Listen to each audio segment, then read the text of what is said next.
Namaste and greetings. I, Ishika Chaudhary, researcher at IMPRI, Impact and Policy Research Institute, Prabhav एवं नीति अनुसंधान संस्थान, नई Delhi, extend my warm welcome to you all to IMPRI #Web Policy Talk. Today, we have gathered for a special talk on the topic, the gender gap in vaccination by Professor Veena Vaswani, as a part of the series, The State of Gender Equality, #Gender Gaps.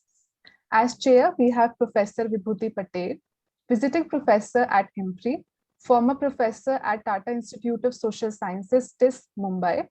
We welcome you, ma'am. With the permission of the chair, I would like to introduce the distinguished speaker and discussants. Please introduce the distinguished speakers. Professor Veena Vaswani is director at Center for Ethics and professor at Department of Forensic Medicine and Toxicology, Jenipoya University, Mangalore. We welcome you, ma'am. Thank you. As discussants, we have Dr. Mala Ramanathan, working editor at Indian Journal of Medical Ethics. We welcome you, ma'am. Thank you very much. And we have Dr. Medha Rajappa, Professor of Biochemistry and Associate Dean Research at JIP Mayor Pondicherry. We welcome you, ma'am. Thank you so much. We look forward to learning from the esteemed gathering. And now I hand over the proceedings to Vibhuti, ma'am. Thank you. So good evening, friends. First of all, I would like to thank Dr. Arjun Kumar and IMPRI team for giving us the opportunity to discuss one of the most mind-boggling issues of contemporary India. And I greet my academic colleagues and co-travelers in the women's movement, Dr. Veena Vaswani, Dr. Mala Ramanathan, and Dr. Medha Rajappa, and all the esteemed participants. We all know that currently it is hotly debated issue, the gender gap in COVID-19 vaccination. The persistent gender gap in this vaccination in India has been found even after proactive campaigning by the state and union government. About 47% of women have received shots, as against 52.5% of men who got them. The tiny number of transgender persons have also received vaccination. And this discrepancy in vaccination access has forced all of us to seriously examine multifaceted aspects of this challenge. What are the socio-cultural determinants? What are the reasons for vaccine hesitancy among women and girls? How many women in vaccine trial were involved or were inducted in the vaccine trials? Were they young or old or pregnant or women with comorbidities? The third question is that why is there like across the country and you can see the interstate variations in the vaccination rate, where we see that those who have a relatively lesser vaccination gap, they have been like Kerala, Chhattisgarh, Himachal Pradesh, Andhra Pradesh. While we see that some of the most important strategic places and even the capital city or some Uttar Pradesh, Nagaland, Punjab, that the vaccine gap is much higher, a gender-based vaccine gap. Globally also, if we see, it is the African countries where you see hardly 2% of population is vaccinated, while in the industrialized world, we see around 70% of the population which is vaccinated. So gender gap in the vaccine gap is there across the intersectionalities. Gender is one of the intersectionalities, and is user fee preventing women from accessing vaccines, or is universalization of free vaccine solution to eliminate gender gap? Did online registration also generate more impediment for women who don't have digital access? What actions are taken by the state to reduce gender gap? What has been the response of the public health system with regards to vaccination? Our generation is used to having a very proactive vaccination drive. When I was a child, I used to see, like, for whether it was a smallpox vaccination or triple antigen or tuberculosis vaccination, the state took very serious responsibility, and that of going like a door-to-door campaign, or at the schools where the centers, colleges and universities where the health checkup, medical checkup involved in verifying whether the child or a boy or girl has taken vaccine or not. Why don't we have this kind of temperament now? Why is it only those who are able to pay 800 rupees? They are the ones who manage to get vaccines. What has been the response of the private players? Why the massive naming and shaming globally has happened for the way private sector or the multinational and transnational corporations are not ready to budge from their intellectual property and the IPR regime, which is preventing the poor developing countries to produce a low-cost vaccine. Are the intersectional marginalities of caste, class, gender responsible for differential rate of vaccination among women of different socio-cultural and religious backgrounds? Do women have right to decide about their health, or their husbands or brothers or sons take the call?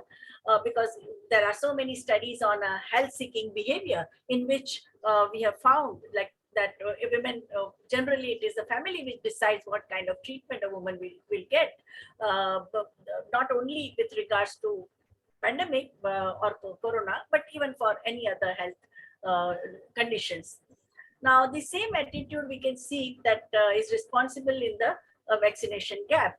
So in late June, like nearly 2 months after vaccination opened for all adults, women's share in total inoculation is 46%. And the fact is that even in last 3-4 months also, we see only 1.5% increase.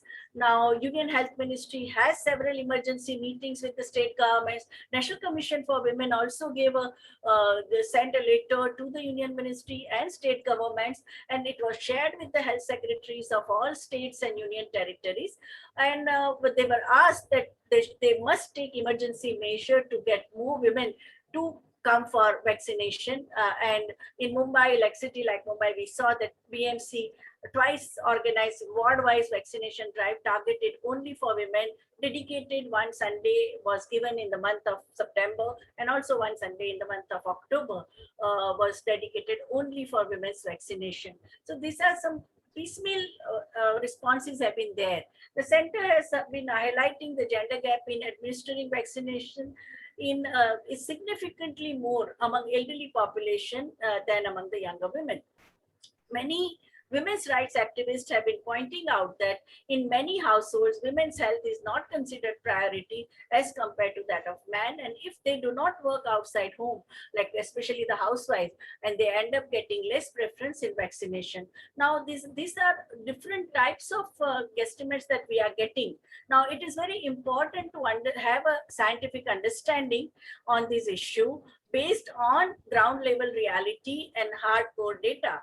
Here we had three very renowned and very experienced scholars, Dr. Veena Vaswani, Dr. Mala Ramanathan, and Medha Rajappa. All of them will highlight different important crucial aspects of the gender gap in vaccination. So the first presentation, the special lecture, is by Dr. Veena Vaswani, and I request her to make her presentation. Over to Dr. Veena. Yeah. Thank you. Can I get the screen, ma'am? Yeah, thank you.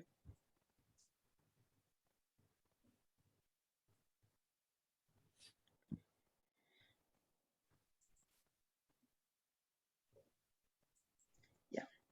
Good evening to everyone. Whenever I have spoken here on this platform for IMPRI, along with under the umbrella of Dr. Vibhuti ma'am, it's always a feeling of learning more than speaking, because the overall exchange of information and discussion is the highlight. And with that remarks, I would like to thank IMPRI, the director, Vibhuti ma'am, and my co-panelists as I begin my discussion regarding the gender gap in vaccination. As and when I go through the presentation, I will keep in mind the time, as well as I'll try to bring in from my experience what I've noticed in gender gaps as per the access to healthcare, access to certain areas like tubectomy and other things, and why the decision making is not left to a lady, even though it is her body and it is her reproductive right. The rights remain as rights, like we keep something in a showcase, never to remove it. So I shall be bringing some of those experiences. So I will be talking about the social determinants in vaccination, and also the vaccine hesitancy in short, but then approaches to vaccine policy, what are the ethical approaches as such and what's actually happening, and the vaccine trials in girls and pregnant women who we are supposed to protect, when we exclude them and then we say, oh, it was meant to protect, but we're unable to protect because we didn't take you in the trial, right? So these are the things that we will discuss. And those transgender person for whom our heart goes out, that there is not even a mere lip service when it comes to research and their participation and their beneficence towards them. And I'm leaving it for the certain issues of how the vaccine acts in the body, what do the female or the female's approach or the look decision regarding the vaccination, which will be talked by Medha, and with the absolute facts and figures, Mala will be rounding off this discussion, which will be facilitated by Dr. Vibhuti ma'am. So, in the social determinants, the household living condition is a significant factor, especially in the slum areas. There are less access to healthcare services in general and also to immunizations because their need would be something like a roti, kapda, or makan. And if you want to include them in a service, it has to be done at the level of discussion to build a trust gap and then go and to give the delivery of the services. Actually, a study in Delhi found the higher quality of roofing was found to be more positively associated with overall vaccination rate. And household income plays a major role again in access to the vaccinations. Now, when I talk about in reference to certain papers, it's also possible that you have an alternate viewpoint because you are looking at some other paper. So we are open for discussion. It's not that what I say is what I strongly believe, but from what I have read, this is what's my perception. So regarding the parental education, maternal education was found to play a very important role in the use of healthcare services for immunization. But now what happens with maternal education itself? We are talking of gender, where the girls are the first one to be removed from schools, not today, 10 years prior, 15 years prior. So we have a huge deficit where education of the girl child itself. So when she goes to become the mother and head of the family, if she's not well equipped with these ideas, it might be detrimental for vaccination. So religious and minority groups, why do they feel so secluded? Because we are making them feel so. The way we peddle information through the media or through WhatsApp, which light travels around the world while truth is putting on shoes. So we make very sure that certain the sleaze counts, and so religious groups and some cultural factors affect immunization because they feel they are not a part of the larger discussion that's happening. With the marginalization, who get alienated from society. Now imagine the plight of the migrant workers who left and went from place to place. They walked. And then when we are now talking about vaccination and we are making compulsory the Aadhaar card, what if they didn't carry the Aadhaar card? What if they didn't receive the Aadhaar card? It happened with a lot of transgender population who underwent gender correction surgeries, whatever they wanted to, but then Aadhaar card is not changed because that time they did not receive. So now the name that they are giving, which I'll discuss in later, how it is so detrimental to what is in Aadhaar card and it doesn't match up. And then the migration of people. So this was my marginalization as well as migration has led to decrease in age appropriate vaccination in the migrant population. And the gender based inequity. The more we delve in depth, the more we know the gap is increasing, but we now need tools how best to bridge that gap because women depend on men socially, economically, and culturally, and they're put at a disadvantage for services including preventive health care, vaccinations, in fact, even in abortion services that they required, the contraception services that they required. I started my career as a medical officer in a postpartum center where I was giving contraceptives, advising on contraceptives. And when along with that, we had to cover the vaccination. So for under 5 vaccination, we used to take our van and go into community. But the moment we entered community, people used to run away from there and hide somewhere and come back after we have gone with our vehicle. The fear that they associated with vaccination was a lot to do with us trying to just have numbers, us not wanting to do anything good for them, but then we get some grant for which we have to do it. And there had been a lot of misinformation about what vaccination can do, which will again be talked by Medha. So women's role and power.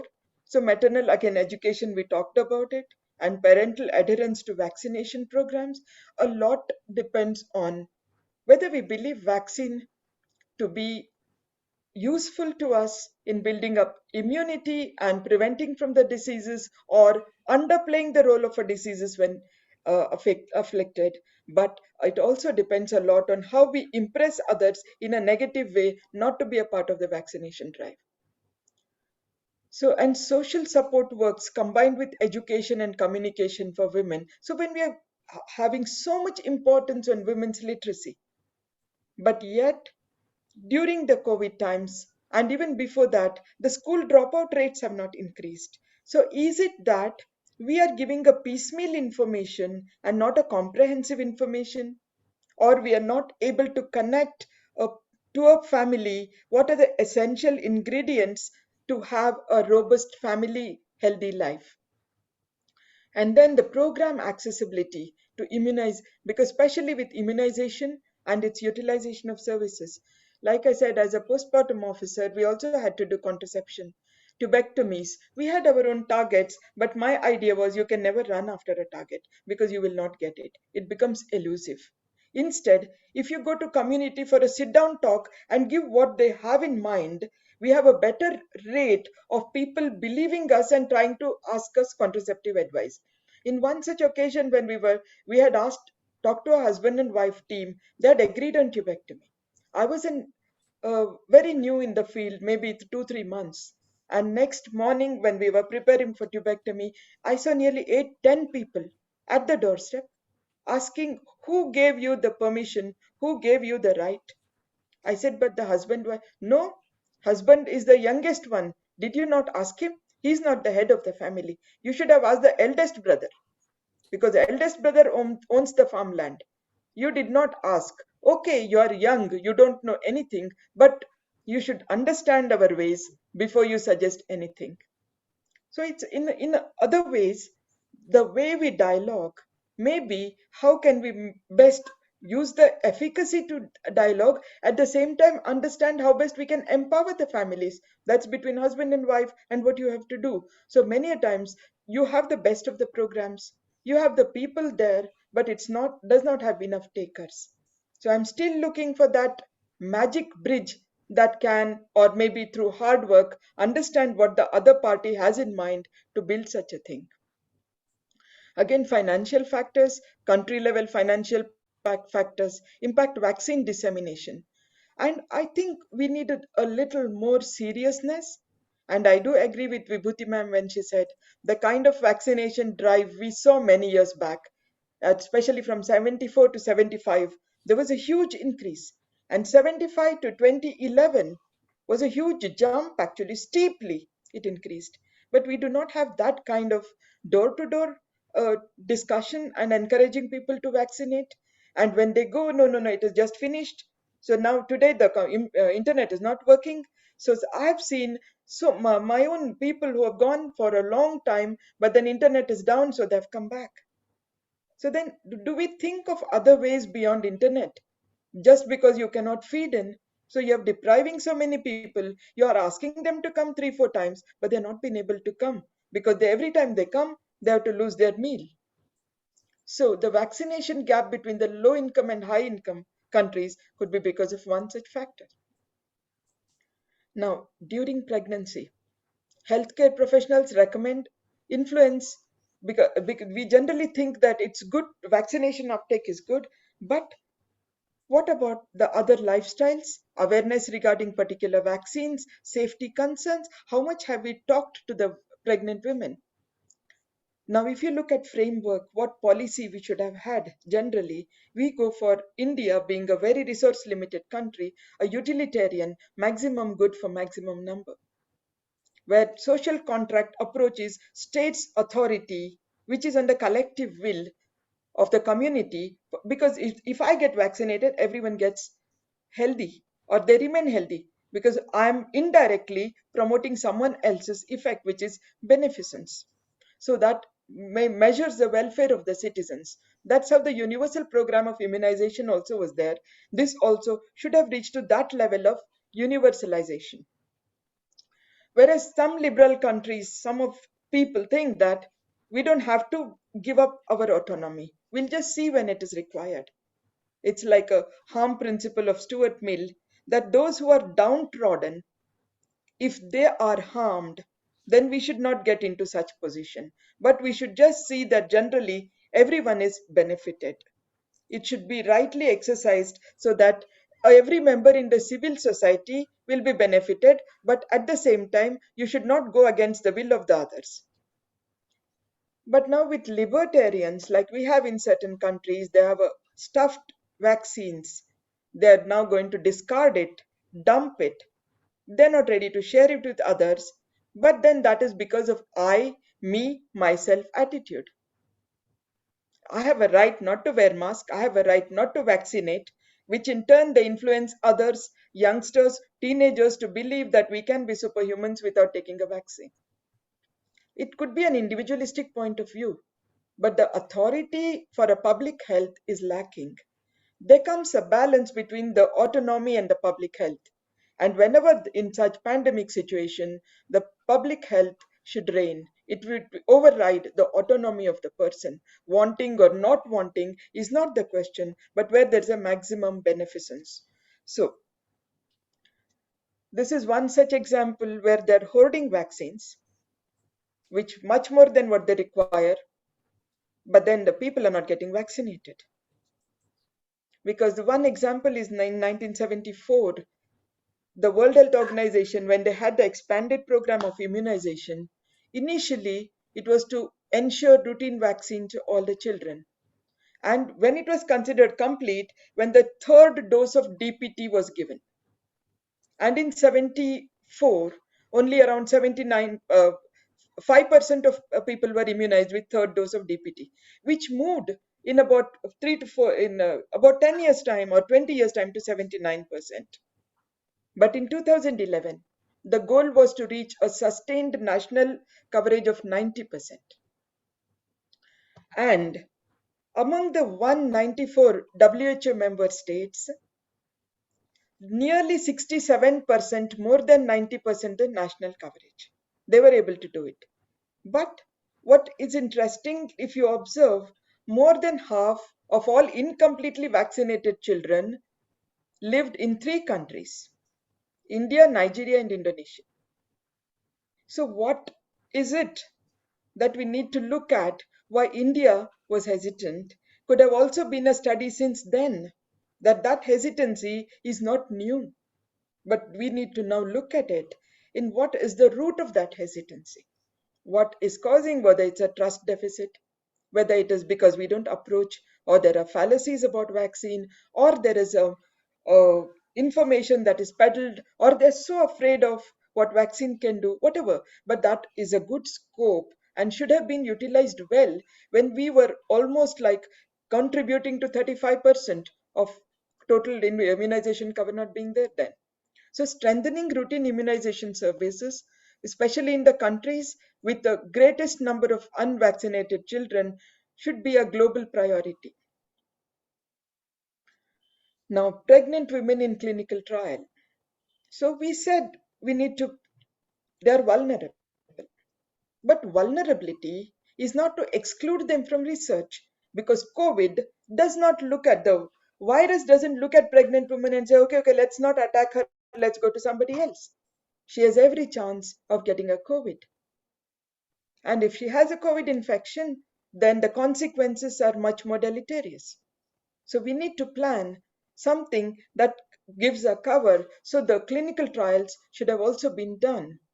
But from a review of a US clinical trial registry, it was found that most clinical trials excluded pregnant women. And those which included were more only on the observational studies and not on the clinical trials. Considering the scale of this global epidemic, and future epidemics, public health obligation should be to include women in treatment of vaccine trials and to identify and implement appropriate preventive care.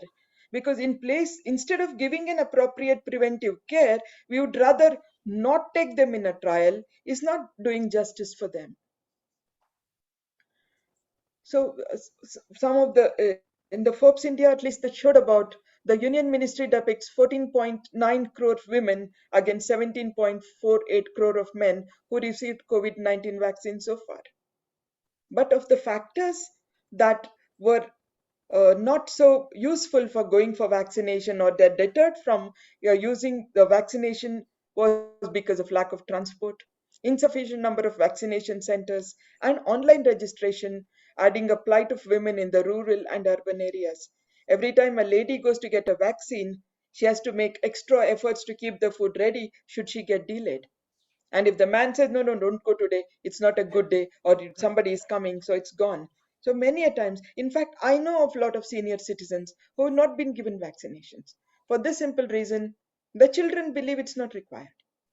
Children believe you don't go out at all. Why do you need it?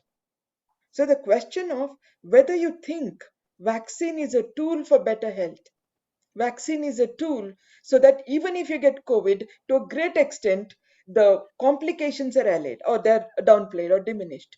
So unless we believe in that, then we would still be having a lot of people who are not vaccinated.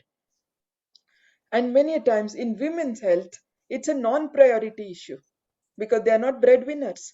They don't go and do anything. It's like she's just a housewife. But just a housewife, she cooks meals. If you were to buy it outside, you would spend lots on it. So these hours that a woman works, but she doesn't get credited for that, it brings a lot of injustice for her.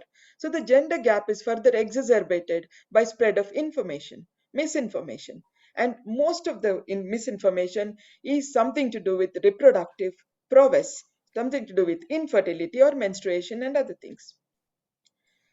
So in short, I'm just trying to tell you that the one is not deterred from entering into the clinical trial, but rather even the SIOMS guidelines, they say women should be included in the childbearing age. Otherwise, you have to justify their exclusion. Vulnerability should not be a part of exclusion, but rather what benefits can go to her, what other things can be provided so she can be safe. Special care, consideration in terms of research, informed consent process, risk benefit assessment, and adequate time and appropriate environment. These are important. Similarly with consent, just because we say she's a woman, she may not understand the language or something, you would rather remove her from the study. Whereas some cultures require spousal permission. For tubectomy, I had it very hard when the husbands used to fight and say, you wait, you wait. We waited sometimes for 6 weeks. And when she came back, the lady would be again pregnant. No, no, no, we don't believe in abortion. So let's have this 8th child. Then later on, we will think about tubectomy. It is not that I was very zealous about doing tubectomies, but I was thinking I'm counseling. So am I falling short of my counseling, or am I not understanding them in a way that they're trying to trust me? So it should, even though you're taking a consent from others, it should not be a substitute for individual consent. And inclusion of women, even in the childbearing potential, they should be given opportunity to participate and inform about the risk to the fetus. And women as research participants, sponsors and researchers should provide access for the tests, including contraceptive measures and safe and legal abortion. Now, if we want to have a shortcut, we would say, why should we incur extra cost on them? But at the same time, when they do get pregnant, sometimes they go out of the follow-up. And we are aware that they're not coming for follow-up, but we are not putting proactive efforts to find out, make a follow-up, give the advice, and at least see what happens, in what way we can help. So if this is about when they become pregnant, what should be done, but we are now looking at even the pregnant and the breastfeeding women in research should be given adequate protection and made to be participant in research if they are willing. As a general rule, health-related research involving participation of women, unless it is potential harm to the fetus, it should not be conducted. And if it is conducted in the settings that are totally guarded, safe, timely, and a woman knows about the risk that she's taking. Now we come to, I'd like to ask Vibhuti ma'am, how much time do I have before I find her? Can take another 5 to 7 minutes. Okay, ma'am. Okay. Because actually, when a professor gets a good audience, it just can go out, out of the way. I didn't want to do that. But this is something that I'm very passionate about. People living on the thin edge of dignity, our transgender people.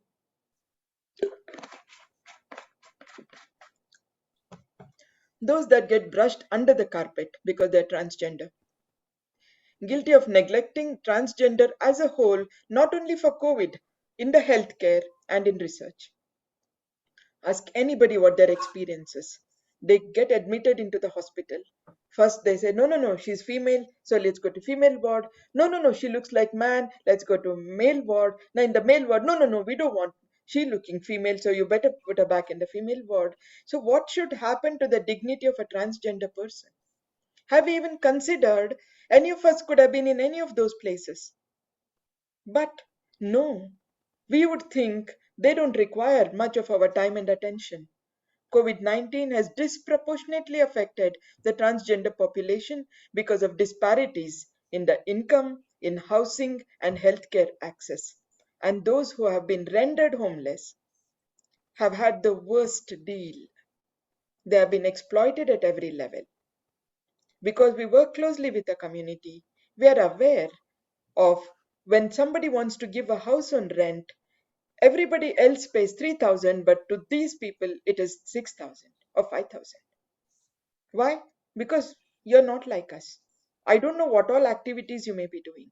So this kind of inherent bias that we carry is same with every human, most human beings, and so they get out from the healthcare as well as from the trials. So this happened even during just before the lockdown. Some of them underwent surgeries and they get reassigned to another gender, and they did not get a certificate. And they said, we will post it to you later. So these people have paid money and then they're not getting certificate. They're making calls to the doctor. Doctor is busy. He won't take your call. And then he's telling, oh, that certificate, now what is the use? Let it be. I will give them later. Now, because the certificate is not there, they cannot get hormonal treatment. It cannot start unless you give that certificate. So can you imagine what is their life's goal? Where are they going? And what support systems they had? And in COVID times, especially, when they depended so much on the Aadhaar card showed another gender and it showed another address and they were somewhere else, and it created a lot of problems for them. So the transgender people also mistrust the medical system. In particular study, more than half the transgender adult agreed that they would have got vaccinated at 2021, a higher rate than the general adult population. But they still did not have that much confidence. It showed a less number of vaccinations, also because by race, there was a lot of discrimination. Again, here, Vibhuti madam talked about intersectionality. So here, if you're transgender, if you're a white transgender, you have a better deal. If you're a black transgender, you don't have a good deal. And if you're transgender from a high economic strata, you're okay, but you're from a low economic strata, you're nowhere.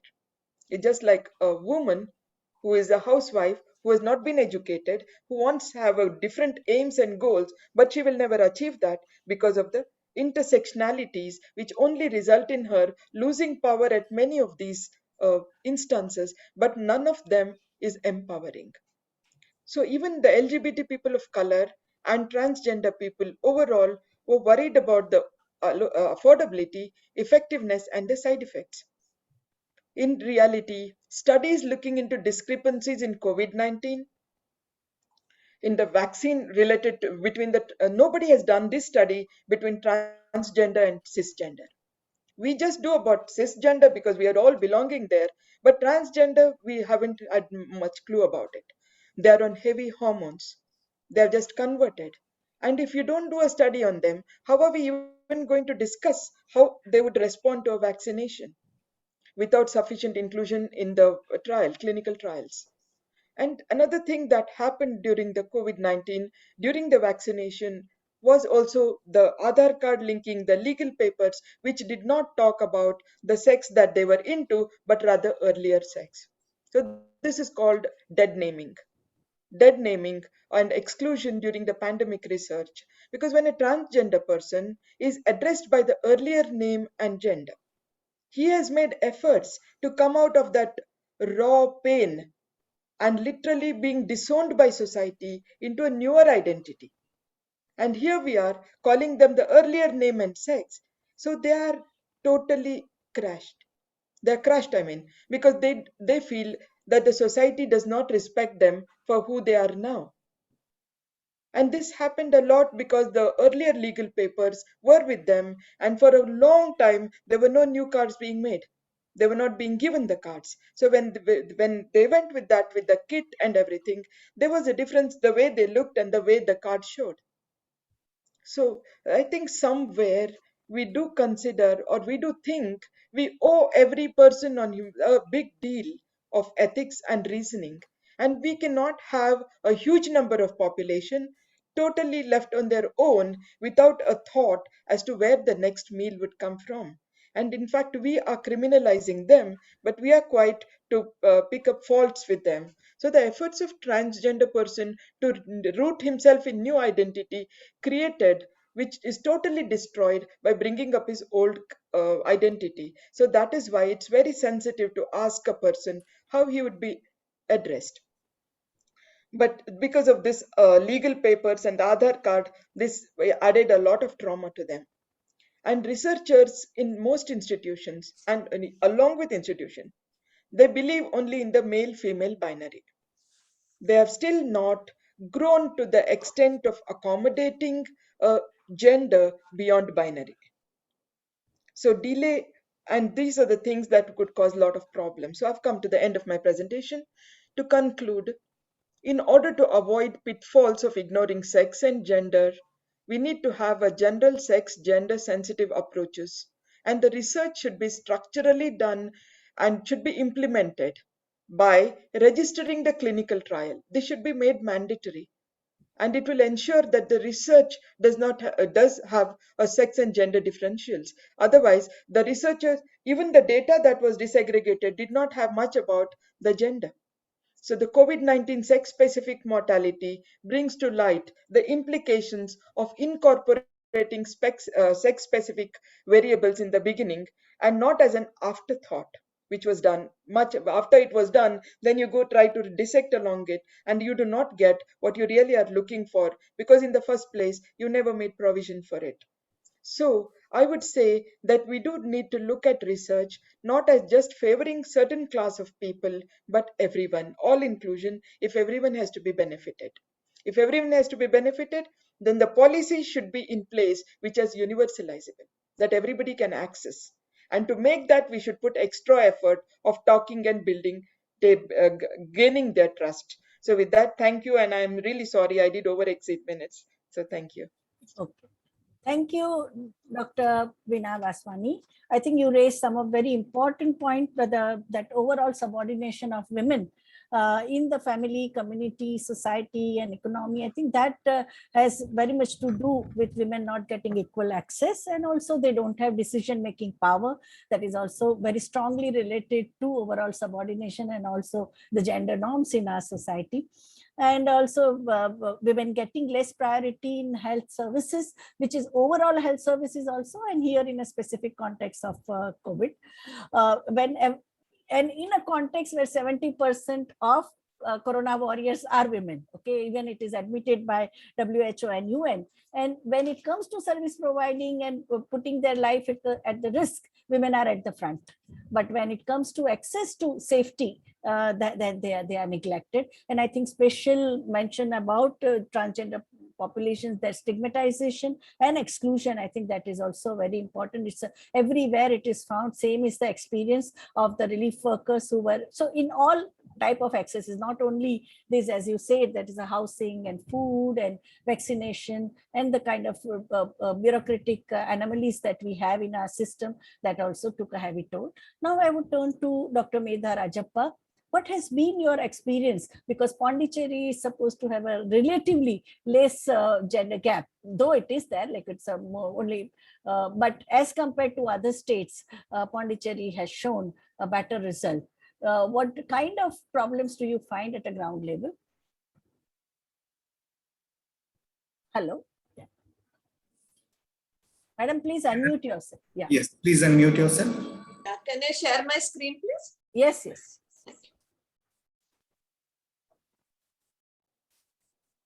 Are my slides visible? No, poster is visible. Okay. Yes, that is slide on. Yes, ma'am, it's working. Yeah, it's working. Yeah. So very quickly, I will, a lot of ground has already been covered by Professor Veena. So I will very quickly just start with an overview of what is the scientific basis, what are the factors affecting vaccine protection, what are the challenges to vaccine success, what is the female gender and vaccines, then a little bit about cultural mindset and vaccine hesitancy and how we can overcome. So very, very briefly about the scientific basis of vaccines. I think I can very quickly go through this. All of us are aware that vaccines are biological products which help in mounting immune response against a particular microbe. We know that while it helps us to fight the infection, it reduces the risk of complications and death. In short, it activates our immune system without making us sick. And it has transformed the public health landscape, and many diseases for which vaccines are available have essentially disappeared. Today, the need is to develop vaccines for such diseases which threaten global health security, such as COVID or Ebola. And we all know that vaccines act by making antibodies, and the antibodies also have an immune memory. Therefore, the second time you meet with the same antigen, the body is able to effectively fight it out. And this also leads to herd immunity, where not only it fights the infection, it can also help in preventing the colonization or asymptomatic infection. Thereby, it reduces the transmission of a particular infectious organism, and thereby it establishes the herd immunity, which is the buzzword we have been hearing about COVID. So even if everybody cannot be vaccinated, the herd immunity can be developed if a sufficient number of people are vaccinated in a population. So what are the factors which affect the vaccine protection? Of course, what we get from our parents, the genetic factors, the environmental factors, including the age. And of course, in children, primarily the vaccination takes place in the youngest age group, less than 5 years of age.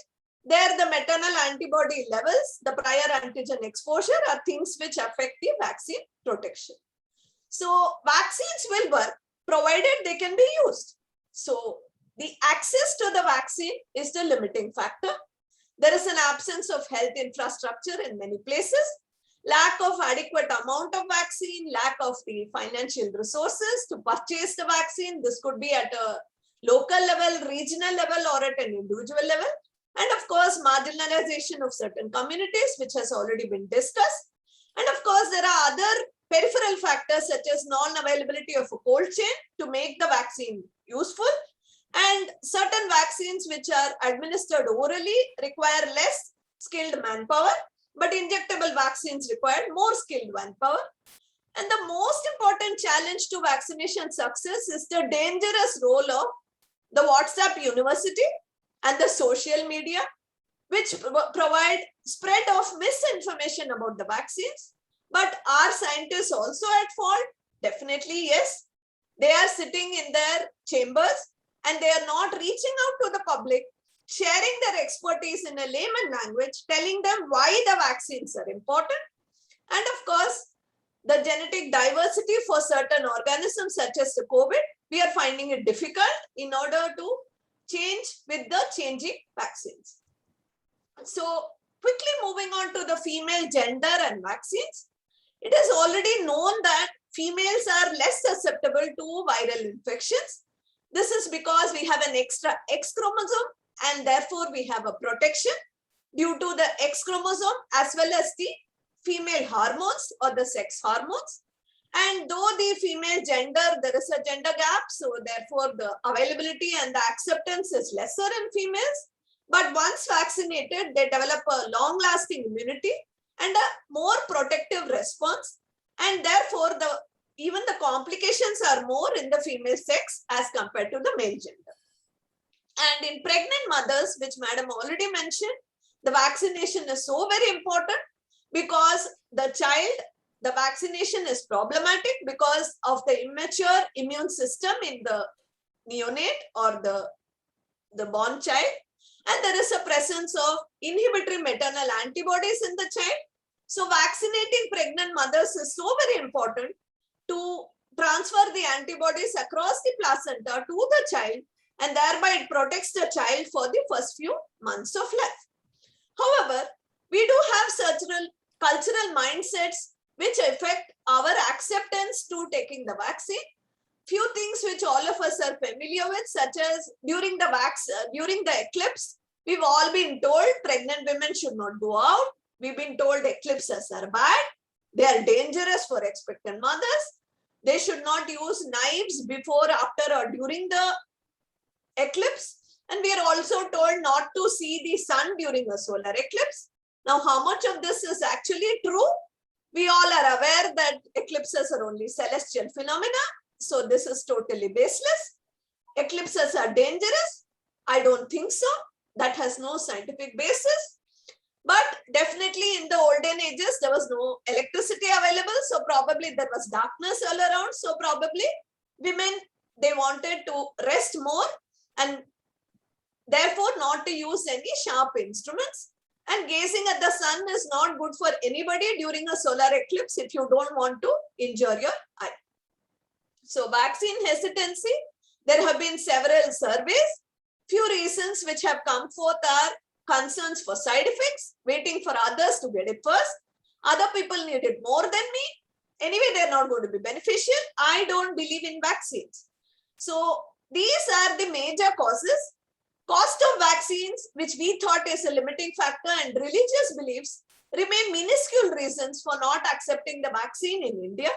And males, as expected, have more acceptance, and those with educational levels are more vaccine acceptant compared to vaccine hesitant. But some religious beliefs which have spread the mispropaganda rather, that vaccines lead to impotence, they affect the menstrual cycle, they reduce the fertility, is totally baseless.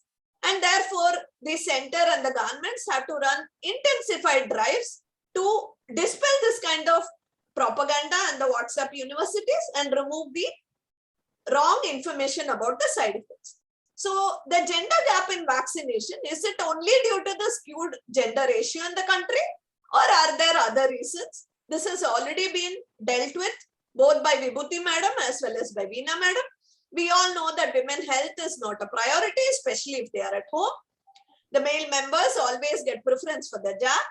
Though the women are the primary caregivers and therefore they may be more likely to get infected, they are not considered important enough to take the jab. Many women don't have freedom of movement. They depend on the male members to commute. They need permission from the males, as well as this kind of vaccine misinformation, which I already told has been a problem. And of course, they believe that there are some social taboos which say that access to the internet for women is not good. So women are not tech savvy and therefore they are more dependent on the men to use the CoWIN app. Therefore, this is also one reason for the gender gap.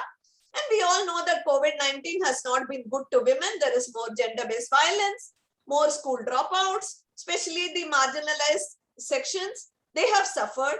And therefore, we need to learn lessons from the polio and other campaigns to have a multi-pronged approach to overcome this gender gap in vaccination.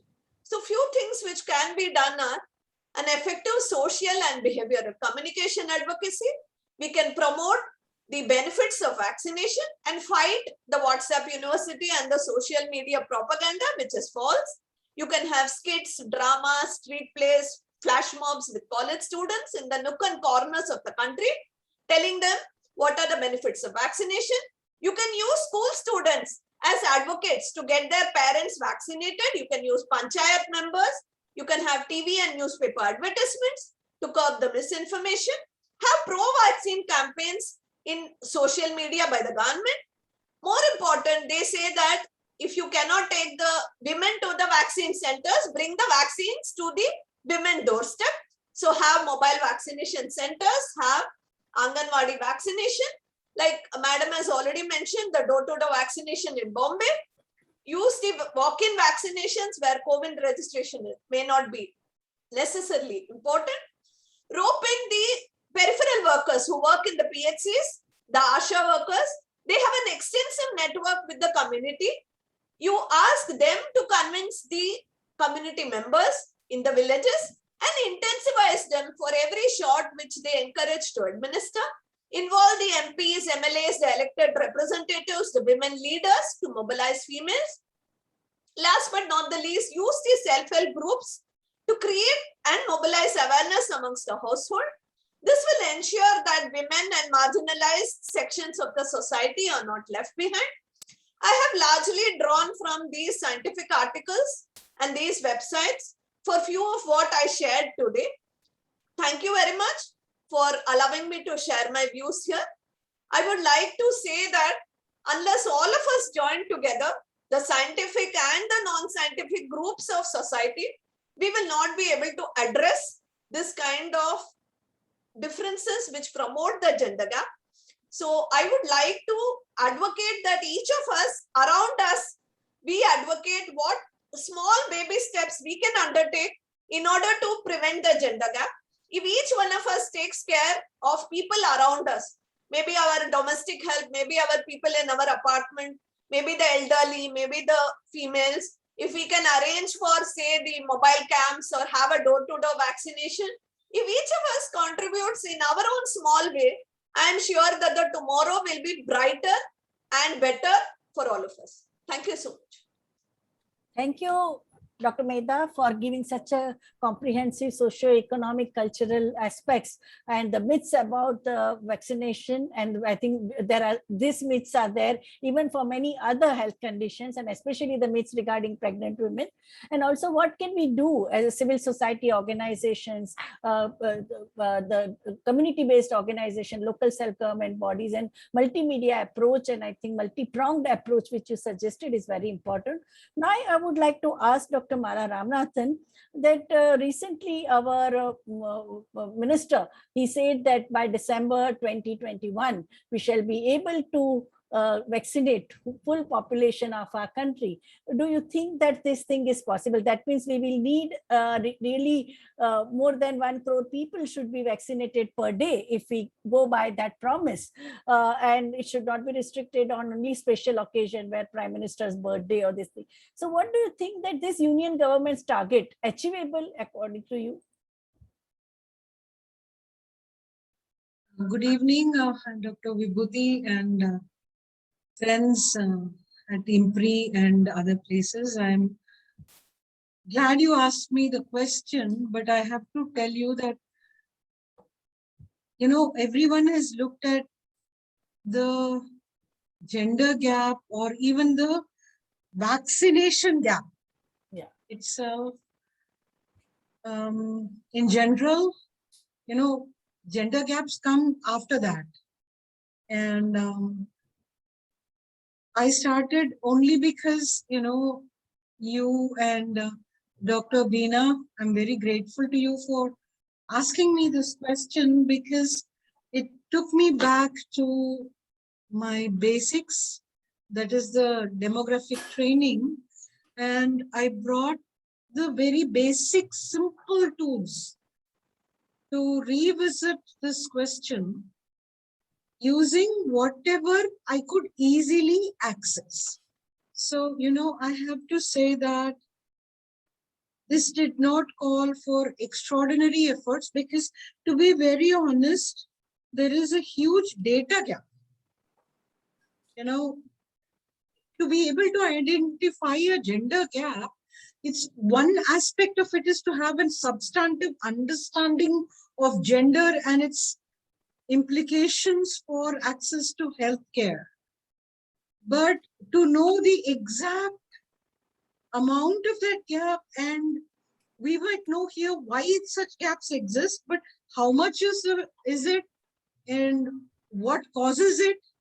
You know, you need a more comprehensive database that is open and available to researchers and everyone else, you know, to educate themselves. And that itself is something I've realized, thanks to all of you, is also another gap that needs to be bridged. But having said that, let me tell you why we need to look at this gender gap. Sir, would you care to move to? I need to place a disclaimer. I am a faculty at Public Health School in South India, and I'm also the working editor of the Indian Journal of Medical Ethics. But the computations and the opinions I'm expressing are my own, and they are not representative of the institutions that I'm affiliated to. And in a large chunk of the computations, quite a few of my PhD students, Dr. Gurpreet Singh, Dr. Bevin Vijayan, Dr. Tijo George, and Mr. Jishnu Pravan have assisted me today. So I need to acknowledge that with great gratitude, sir. Why is it important? This is a very, very crucial question that we have to ask, and I'm very grateful that why it exists has been so comprehensively laid out by Professor Vibhuti when she set the background for this discussion, and for Dr. Veena Vaswani for giving you the nuts and bolts of the gender gaps. And to Dr. Medha Rajappa and Dr. Veena Vaswani on, you know, the existing for addressing the issues related to these gaps that originate in our research itself as well. This is important because the gap in vaccination falls between the intersection of biological construction of women, which is what Dr. Medha Rajappa was talking about when she said things about the X chromosome and the intrinsic advantage that women have in resisting viruses. But having said that, does it overset the huge social disadvantage that emerges out of the social construction of being a woman? And that's what you're possibly seeing demonstrated in the gender gaps that are, you know, becoming explicit, but not because of any effort. It's because you have to go and dig this out to determine the gaps and find out, you know, finding out what specifically are the factors. They are so intertwined that it is so difficult to disentangle. But I'm going to try to point out some of it on the basis of existing evidence. Biological process could be partially gendered because women, especially in reproductive ages, are not really desirable participants in vaccine studies, as my colleagues have already told you. They're excluded as part of a protection of women, and the consequence of that forms of protection has been challenged systematically from 1997, and it still persists. But we have to say that at least with COVID-19, because of the rampant fear that emerged and the huge lockdowns that happened, the regulatory frame and the requirements for including women has emerged rapidly, because for lactating women, we have regulation by May 19th, when we started rolling out vaccines by January mid, and for pregnant women by 2nd July, which I think is remarkable, considering the fact that from 97 onwards, in spite of the push and the global bioethics movement asking for including women in all clinical trials as an ethical requirement in the mid 2016s thereabouts, the fact that at least COVID pushed is, I think, something remarkable. A breakthrough, I could say, that we could come up with regulations in this context within a period of 5 to 6 months. That's what makes this important to look at the gender gaps. And Next slide, please. Next slide. So what is the gender gap in vaccinations? And I used existing data, and I'll explain how I did that. The red lines represent the the female vaccinations, and the blue lines represent, I'm sorry for being so, conventional in colors, but you have the blue lines for the men, and you can see that almost everywhere, the red line is shorter than the blue line. So I'm using the word gender gap here because the reasons for this gap are not only the biological construction of women, but also because of the various reasons my colleagues have mentioned. The exception is Tamil Nadu. Now, we don't know why Tamil Nadu has more women. We need to make that determination. So also Karnataka, Andhra Pradesh has more women vaccinated. And this is data as of October 1st. And for the denominator, I have used the Government of India's projected population aged 0 to whatever, as long as they live, as of October 1st. So this is how I have computed it. Now, all of this is fraught with problems. Okay, you should not take this as gospel, because neither is the numerator which gives me the number of people who are vaccinated. This is at least one vaccination, not both, at least one vaccination. So you have no doubt as to why overall in India there is a huge gender gap. Barring some random South Indian states, almost every state, and if you have to look at the National Capital Region, look at Rajasthan, look at J&K, look at Gujarat, look at Maharashtra, you can see the gap between the red and the blue lines.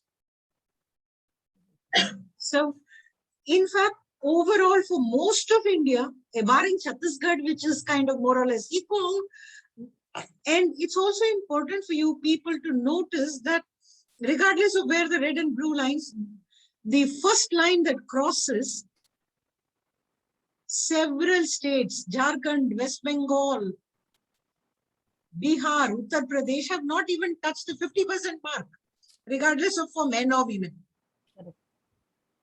Vaccination itself has not caught up. So Dr. Vibhuti, I hope that answers your question about we have less than 2.5 months till the end of the year. And if, some of our major states are nowhere near, to move that figure forward is not only the number of people available to vaccinate, more than 50% of the population, and we've rolled out for 0 to 17 as well. And in fertility high states, this is close to 40% of the population. So you could say that they are the people who are not vaccinated, but I am suspicious that that alone is not going to cover it. We will need some more efforts, and I will talk about those gaps presently. Sir, next. So Jharkhand, Bihar, Uttar Pradesh are reaching the halfway mark, barely reaching it as of October 1st. Tamil Nadu, Chhattisgarh, West Bengal, and Punjab have almost reached to vaccinating at least 60% of their populations. Telangana, Maharashtra, Madhya Pradesh, Odisha, Assam, and Rajasthan are some who are between the 30 and 80% coverage of their populations with at least one dose. Karnataka, Andhra Pradesh, Gujarat, NCT, Delhi, Haryana, Uttarakhand, and J&K have almost covered 80% or more percentage of their populations with the first dose. Kerala and Himachal Pradesh have, strangely, if I use the projected population, vaccinated more than the projected populations of October 1st, 2020. This, I have to say, in spite of the fact that the 0 to 17 populations, the regulatory requirement came up yesterday, so they are yet to be vaccinated. These results are from the CoWIN portal and the Government of India's population projections for 2021, and both could be subject to errors. The latter, that is the projections more, because, if you, as a demographer, I should tell you, Stalwart, who did projections for the World Bank, said if you don't like someone asked them to do projections. This is Professor K.C. Zakaria, who is the oldest living demographer, who actually educated us about the pitfalls of projections. But in the absence of census, which would have been available, we have nothing else but these projections. And both these states, Himachal Pradesh and Kerala, were subject to massive in-migration from expats in the case of Kerala and from the neighborhood states. For Himachal Pradesh, I have learned from my friends from Punjab. So HP, Himachal Pradesh, as of now, this could be a factor for the excess, because we have 2 million plus people living abroad in other countries, Middle East, elsewhere, many of whom who sought refuge in Kerala during the lockdown period. And that could be the reason for this, projections being outnumbered by number of vaccinations. But also Himachal Pradesh claims 100% vaccination. And as of today, Kerala claims 93% coverage with first dose vaccinations for the above 18 age group as of today. So the projections are also wrong. Kerala government seems to have a different projection. For gender gaps, more men have been vaccinated in India than have been women. The only exceptions are Tamil Nadu, Karnataka, Andhra Pradesh, and Chhattisgarh and Bihar. And only local understandings will help us understand the reasons for this.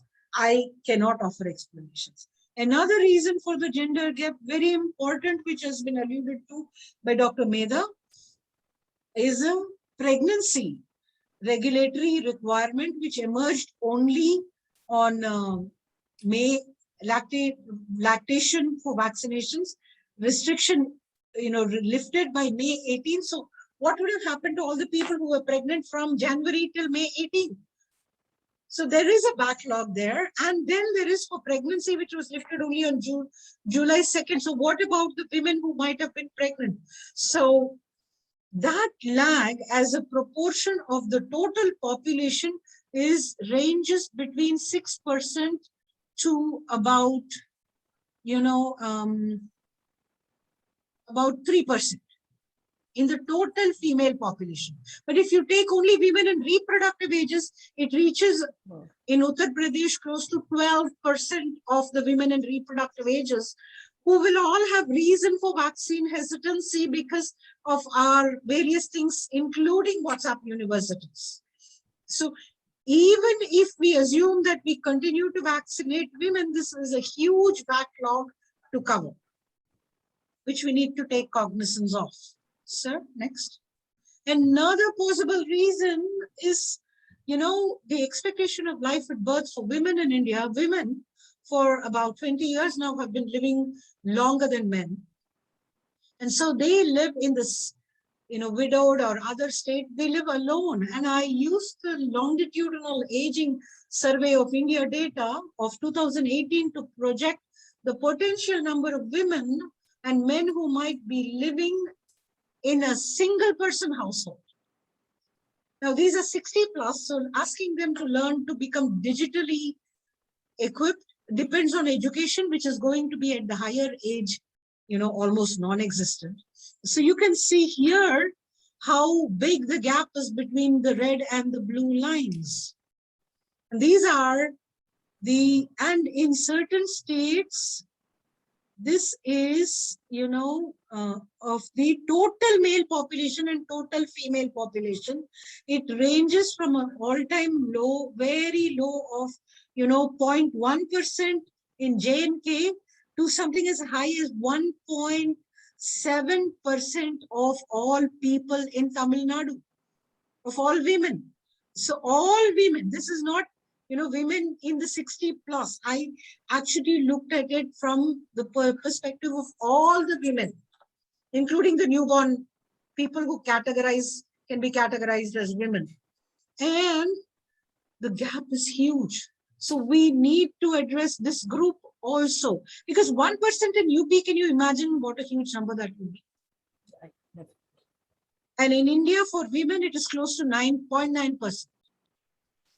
1.3 billion it's about 70 crore women. So think of 1% of that. is a huge number. So next. So you have to know this is my attempt at identifying gender gaps and quantifying them. I've used these sources. They are all with huge limitations due to underlying assumptions, differences in reference periods and all of that. But you know, when you're examining vulnerable people such as women, transgender groups, we need to use innovative methods of collating data, applying whatever you have to tell a story, a coherent story. And that's what I've done. What's and all this is the story. So we need, so please move on. Next. We have to target women if they are pregnant or lactating to dispel the misgivings, to encourage vaccinations, to bridge the gap. Because of this change, you know, they were not all, there's no level playing field for pregnant and lactating women. So there is a Maruthu Kavacham campaign that has been launched in Kerala. We need to launch campaigns which says that ASHA workers will help women to register for vaccinations. There's special vaccination camps, and they're ensuring special days when exposure will be minimal. All kinds of efforts are being made to target women, pregnant and lactating. We have to have a targeted approach for 60+ populations, especially those living alone. We need to identify, approach, and enable women to obtain vaccinations, because the huge, except in Haryana and Punjab, there is a huge proportion of elderly women living alone. And this is like, this group is going to be digitally disadvantaged. For men, there is a need to enhance coverage by, you know, enhancing the access to responses regarding lifestyle practices, which they are a reason for vaccine hesitancy among men, and also enabling labor migrants who are, you know, mobile. It's like if they have had vaccination single dose elsewhere, you know, there's this misgiving, language barriers, to overcome all of it in the place where they are currently found, is because they should not fall between the interstate gaps, and every effort has to be. It's dealing with vulnerable groups calls for need for data to monitor and provide. Lacunae, this is another gap that we need to be bridged. For example, I can't even determine the vaccine status of transgender groups, even though they are mentioned, because of the small numbers. When you have huge male, female, and you have just an arch, you cannot compute anything. So if we need to monitor them, we have to have special efforts considering the size of their populations, because the larger numbers of men and women would serve to mask their presence and render them invisible in large data sets. And that's another thing we need to do for all specific small vulnerable groups. Next. That is it. Thank you. That was it, sir. Thank you. Yeah, thank you, Professor Mala Ramanathan. You have really done a rigorous statistical exercise using your acumen as a statistician. And I think your last slide was extremely important, that what can we do to breach the this kind of a gap. And your very important learning that one had, that how large data sets of men and women, they completely invisibilize the small vulnerable groups, and we need to be extraordinarily sensitive about that. And with this, I think we have had a very, very comprehensive picture about gender gap in vaccination. There has hardly been any discussion on it. Globally, there have been some discussions, but in India, I think today we have learned a lot from this discussion. Are there any questions? There are participants who are also equally serious about this issue. So if they want to ask any question or expand the arguments or share their field-based experiences, the floor is open to all of them. You can just unmute yourself and speak. Ma'am, meanwhile, if we can go to Veena, ma'am. Yes, yeah, Veena, ma'am, yeah. Yes, where is she? Hello, would you like to respond to what Dr. Medha and Dr. Mala Ramanathan have suggested and the issues raised by them? Veena, ma'am, please unmute yourself. Yeah. Veena, ma'am, please unmute yourself. Please unmute yourself. Yeah. We do need to have a positive action plan, because some of the suggestions that Medha made are really good. And also with what Mala presented, it's just an eye opener to see how we look at things in a very, very um, ways that we can have our insight into these are okay, this is the reason, this could be the reason. So it's important to work along those lines. And as Medha suggested, if we can have the clinics at home, if a lady can't come, it can't be a difficult thing to do. Yeah. Because I think there should be a public private partnership to see through that. Most of us, especially with springing up of so many medical colleges, we have huge areas. We have about 25-30 PHCs with us. So it can't be a non-doable thing to do if we set our goals on it. So I think we would like to work along those lines, in what way we can really materialize this into an action plan. Yeah. So that is how I look at, and also like what Mala suggested, that some of the states have done really well, like for instance, even Karnataka for that matter. So what are the learnings we can take if we can have an in-depth kind of immersion into what is making people go for it? So if that can be used as a learning for the success of other states, that would be really nice. Yeah.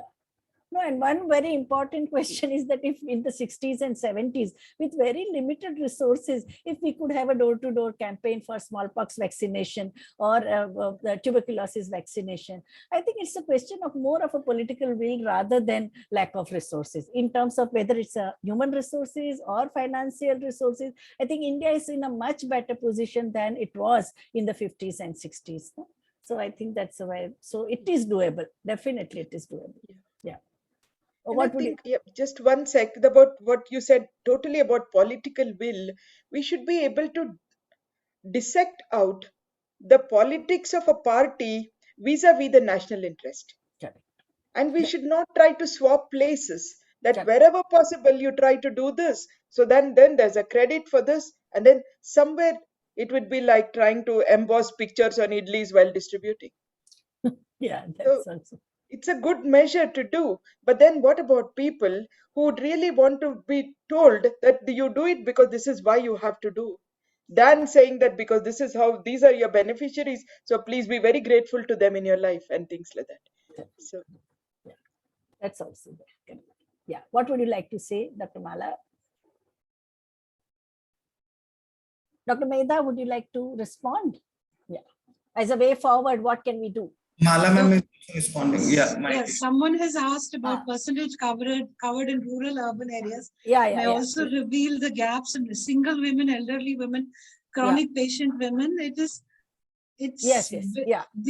From the COVID portal, it is impossible from the dashboard to extract those detailed numerators. I can get the denominators. Usually we struggle with, denominators. We have numerators, but it is impossible to, I can get rural, urban, but I can't get it by sex. I can get by age, then I can't get it by sex. So if I get it by sex, I can't get it by age. So it is something which is difficult to do. That's why my data didn't tell you. It only gave you the proportion of women living alone in those ages using LASI data. I don't have how many women got vaccinated among them. I can't compute that. Yeah, one small question I also thought to ask that, have you also looked into the shares of the population, those who were infected by COVID, by gender, whether they are vaccinating, because that also has to be some gap. Have you also looked into that? Because no, I haven't, because it is difficult to extract it from the available portal. See, if you need to do stuff like that, we should have been ready from day zero with public health research also rolled out. Documenting such numbers should be readily available to researchers. And I'm sorry to say that we don't have that data. It's not easily accessible even to people in government sector. Right. The state, different states have this gender-based COVID affected people, and also the age-wise data. Like Maharashtra has given that data. Maybe overall we don't have, but the gender disaggregated data about COVID patients and the age group, different cohorts in the age group. Certain states have. Not all states. Yeah, so you can't do it as a transnational. Correct. But Yes, yes. But I want to add that one little thing, Dr. Arun Kumar, if you will permit, just a tiny thing, Dr. Vibhuti.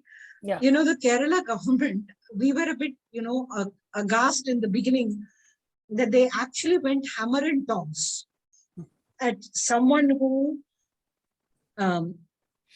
passed on, scientifically unsound information through WhatsApp. They threatened arrest and all sorts of things.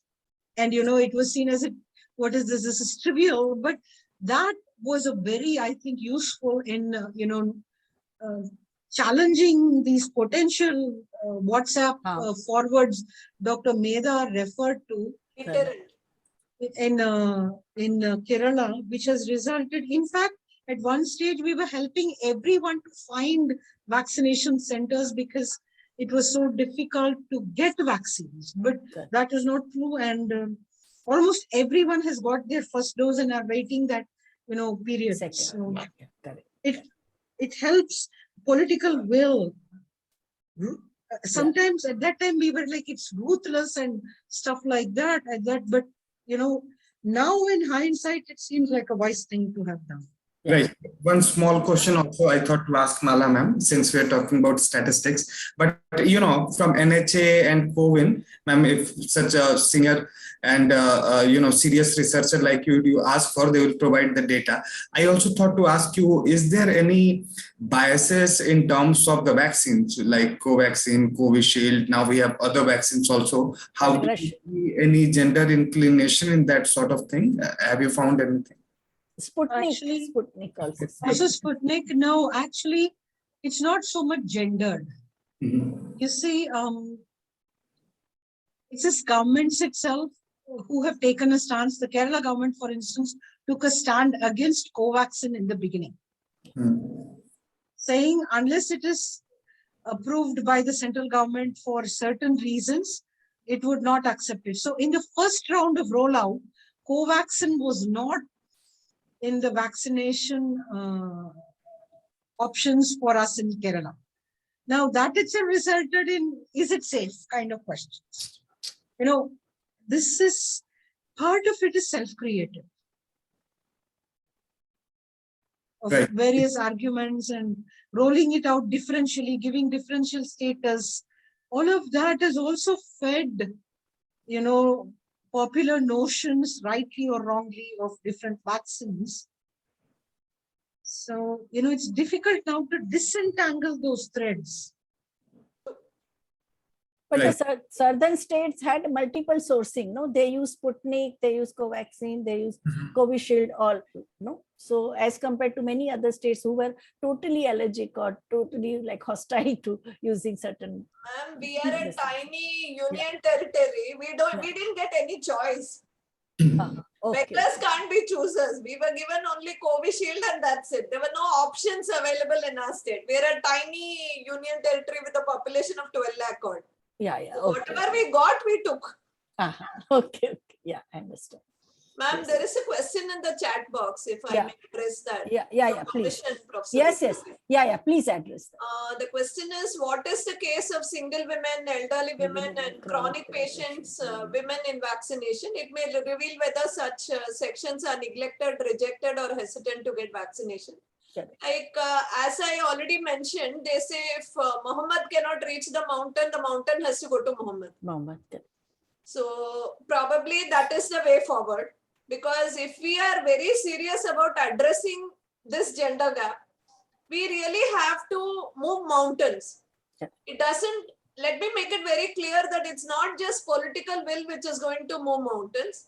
It all depends on all of us working together. Like Mala ma'am already said, the private, the public, everybody has to put their arm together, and much hand holding is required if we want to make this a reality.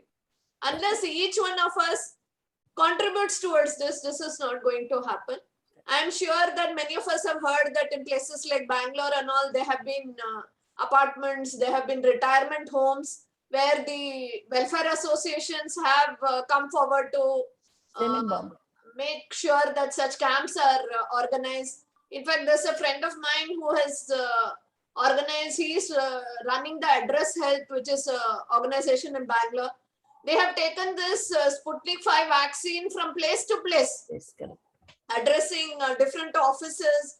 They've gone outside Bangalore, they've gone to Hubli, they've gone to several parts of Karnataka, to different workplaces, different apartments, different places into the community with their incubator kind of fridge, which they have innovated and made one of their vehicles into a fridge kind of thing, which by their own innovation they have created. So that is the need of the hour. We need people like Dr. Anand Lakshman, who runs Address Health, who go into the community, innovate and actually reach out to people for this. Of course, many of these vaccinations in the community are charged, but I do believe that it's a right of each one of us to get free vaccination, especially like they mentioned in the chat box, the marginalized, the single women, the chronically ill. I think public should be made available free vaccination, but it may not be easy without funds being available. It's not only the government which should put its foot forward. We need even the public to come forward. We need NGOs. We need all the corporate social activity of all the IT companies, the different firms which are there, the software industry, the other industries to come forward and contribute towards this noble cause. And also so many MPs, MLAs and corporators, they are in Bombay. Each Absolutely. corporator gets 5 crore rupees for area development. And most of it remains unutilized. So why not to use the unutilized money by this area development? This is also, and they have done, there are many who have done also this kind of work. Yeah. So because can I add a small thing about, because in the state where I live, it's not like we have too many apartments. We do, but not many. So many of the elderly who are living alone are scared of criminals and, bad people coming. So even if you come and say vaccine, they will think that it is a bad thing. Yeah. So, there is a two-edged sword for that kind of thing. And I noticed that. So we had to overcome that with, neighborhood. Like we have a word, I'm using neighborhood. In the neighborhood, we set up saying you come only to that place. That is enough. Freely we will give vaccine. Because then they'll safely lock their house and come.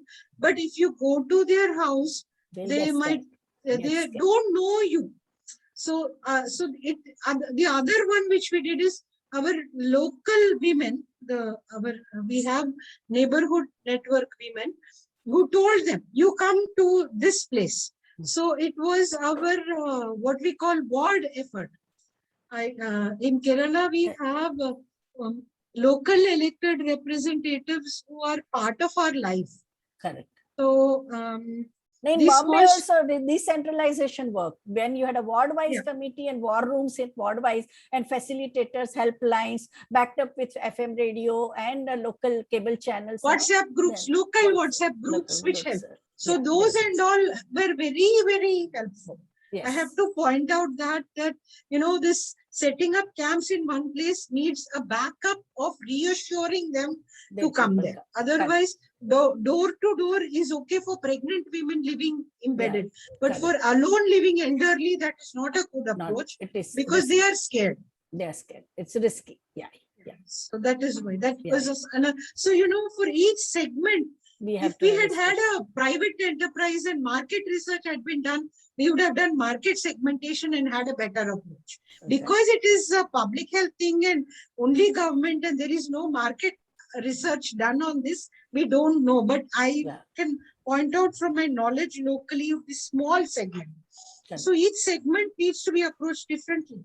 Yeah, and also the self-mobilization of that special interest group, like wherever they are, whether it is under Jana Swasthya Abhiyan or whether they are the women's organization or some Rotary clubs, Lions Club in Bombay, all sorts of civil society organizations, when they specially focus on the local specific reality, then things move, no? So I think those efforts are, so it is a non-market because that is mainly, it comes in either under philanthropy or it comes under the community-based work and all that, but it has worked. But I think we need to replicate these models all over India. So then only we can, I think, address the issue. So thank you very much all, Dr. Veena Vaswani, Dr. Medha Rajappa, and Dr. Mala Ramanathan for such an interesting, very, very educative session today. And you all three of you made such studied presentation, and also like you gave us such a very detailed understanding of the issue. And now I would like to end with the thing that when World Health Organization has also advised the nation states to come up with a more comprehensive program. And as I think Dr.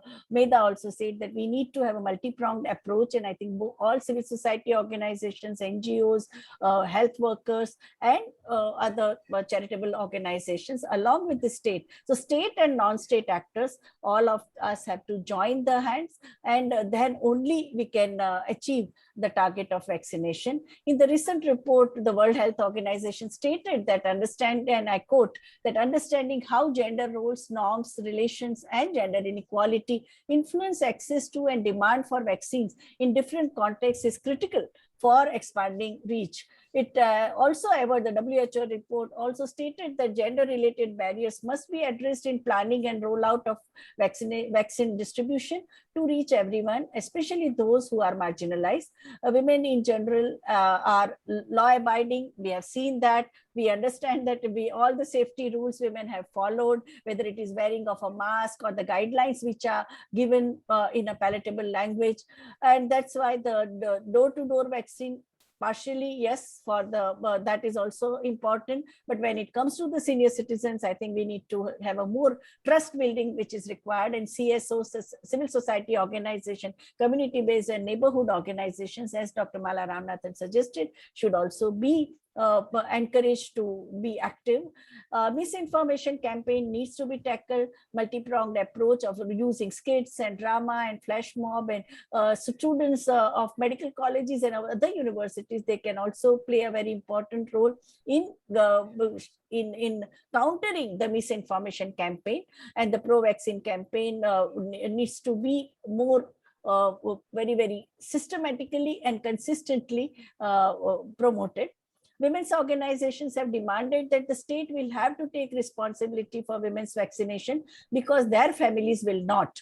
And through official media, FM, radio, television channel, we change the message around vaccination. They don't say that get vaccinated, but rather say that get your whole family vaccinated. So emphasis is on whole family vaccinated. That should be the message conveyed to the community. Working with the whole range of frontline workers such as local government officials, women elected representatives, CBOs, NGOs, CSOs, along with the ASHA and Anganwadi workers becomes very important, who are already, ASHA and Anganwadi workers are already overburdened. At the same time, it is extremely important to ensure steady supply of vaccine, because states after states complaining that suddenly, like in Bombay also, we have seen that people go, they queue up, and then they are told vaccines are over. So I think the steady supply is very important. There are certain states where you get steady supply, like Gujarat doesn't have shortage of vaccine. There are many other reasons for vaccine hesitancy, but the supply is not a problem. While in our Maharashtra, there was a tremendous shortage, scarcity of vaccine. Finally, the state government used its own money to buy vaccine directly from the suppliers. So increasing vaccine supply is also key, and at a time of a shortage, and women are particularly likely to get left out if there is a scarcity. So I think we need to address both the supply side as well as the demand side. And last, most important thing, that there needs to be universalization of vaccination. It is the duty of the state to provide free vaccination to all citizens of the country. And I think that we again emphasize as a public health advocates. And I would now request Dr. Arjun Kumar to take over. Thank you so much, ma'am. So such a stimulating session today evening. So yeah. To the formal vote of thanks, I invite Anshula Mehta to do the same. Anshula. Yeah. Thank you. I am Anshula, Senior Assistant Director at INPRI. And on behalf of the Gender Impact Center, I would like to really thank all of you for joining us today for this web policy talk on the gender gap in vaccination. We thank our speaker, Professor Veena Vaswani, for taking out the time to be with us and to deliver this very informative presentation on a topic of such crucial importance in the current times. Thank you, ma'am, for being with us. We are grateful to Professor Vibhuti Patel for joining us as the chair for this session and for really shaping the discussion with her valuable inputs. Thank you, ma'am. We are grateful to our discussants, Dr. Mala Ramanathan and Dr. Medha Rajappa, for joining us and for sharing their perspectives and their analysis on the theme. Thank you very much. And of course, we are grateful to all the participants who joined us here on Zoom or on Facebook Live, or will be watching us later on YouTube or listening to us on our podcast. We hope that you continue to tune in to future episodes of Gender Gaps and our other web policy talks as well. Thank you again, and I wish you all a very good evening. Thank you. Have a nice evening. Thank you very much.